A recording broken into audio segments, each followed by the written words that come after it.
the director of Paul's tour was named Aubrey Powell.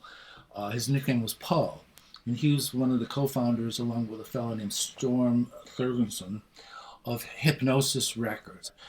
Hypnosis with a Hipgnosis, like a hip sort of state of mind. Gnosis, I don't know what gnosis means. But anyway, they did Houses of the Holy, Zeppelin with the Children Climbing the Rocks. Poe did Band on the Run, with the people in the spotlight. Pink Floyd's Atom Heart Mother with the Cows. Dark Side of the Moon, one of the most famous covers of all time, with the Prism. And, he knew the Beatles, Aubrey Paul, and he was my director. I worked for him. And, he was there for Paul. He was the director, the visual director of the whole show, every aspect of media.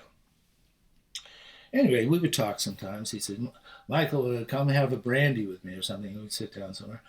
And I'd like, tell me about the old days. How long have you known Paul? I've known Paul McCartney since, 1964, 5 maybe. I don't know. I said, but you're doing all these album cover designs, really great ones, Did you ever, offer to do one for the Beatles? He says, well, yeah, actually, Paul asked me to do an album cover for the Beatles. And then, that was a big break. Pink Floyd was big, but, you can't beat the Beatles. No pun intended. And he said, so I did a really beautiful design there, submitted to him. He says, try again, Paul. This is good, but it's really not the direction we want to go. So he did a couple more, just like really put his heart and soul into them. It's all right, Paul. I think we found the cover we want. I said, what? What is it? And fucking Paul showed him the White Album.